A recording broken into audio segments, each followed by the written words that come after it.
My dear students, you are watching Brainmaster Spoken English. Today I shall discuss having. Last class I have also told you how to use having. In this class also you will learn how to use having. But remember, I shall not teach you in Hindi. I shall not translate it into Hindi. But you should try to understand what I am going to tell you or I have described here. Now, at first, having. I have a pen. It is known to you that I have a pen. That means the pen is in my possession. It is my own pen. You can say in the way, I am having a pen. I am having a pen. However, it is also a beautiful sentence you can use and write also. Again, Ram has a car. Ram has a car. That means Ram possesses a car. Again, you can say Ram is having a car. Ram is having a car. Again, if you go to the past, you can say I had a pen. That means this pen was in my possession. Now it is not with me. You can say I was having pen. I was having a pen. That means it was in your possession. These two sentences also very beautiful, and according to the English grammar you can use anywhere. Then we should know should have. Use of should have. You should have a pen. That means whenever you going to college or school anywhere, your teacher told you you should have a pen. That means if you have no pen, you should not come to class. You should have a pen. You should have a pen. Like this, you can use the sentence like this. You should be having a pen. You should be having a pen. These two sentences you can use in your speaking and writing.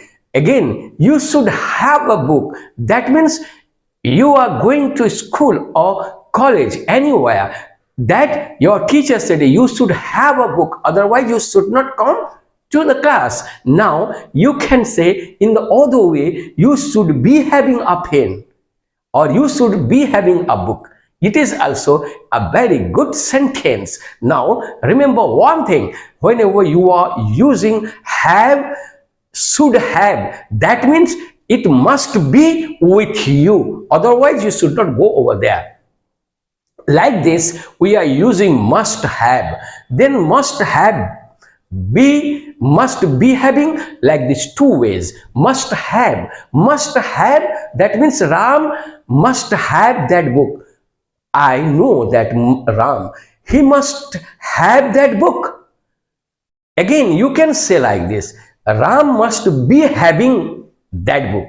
Remember, this have already have changed into having. So you can say Ram must be having that book. It must be in his possessions. You can go, you can find over there. Ram must have that book. Okay. Again, sometime we are puzzled. You may have it in the possibility, that in the possibility you can use you must have, or you may have or may be having. Both may have or may be having. Here in the possibility, he may have Gita. That means that person who is standing over there, I think there is a possibility that he may have Gita. In the other way, I can say it in this way, he may be having a Gita or the Gita. In this way, I can express my thought before other. And sometimes you puzzle how to use, but remember, you not translate in your mind. Whatever you are thinking, you should previously make the practice for using it before the mirror or with your friend. At first, I already have told you that you make a friend circle, that to use such kinds of the sentences. Then you use with your neighbors, with your friends, with your teachers. But here in our society, the peoples are not speaking English, so that you should be careful why you will use English. Now, I only give some tips that you should remember where to use I am having, and you can use have. That means Ram must have or you should have. In this lesson, only you practice this sentence and you yourself think I am speaking well. Then you can speak well. Thanks a lot. I hope that you will understand it and subscribe to my channel.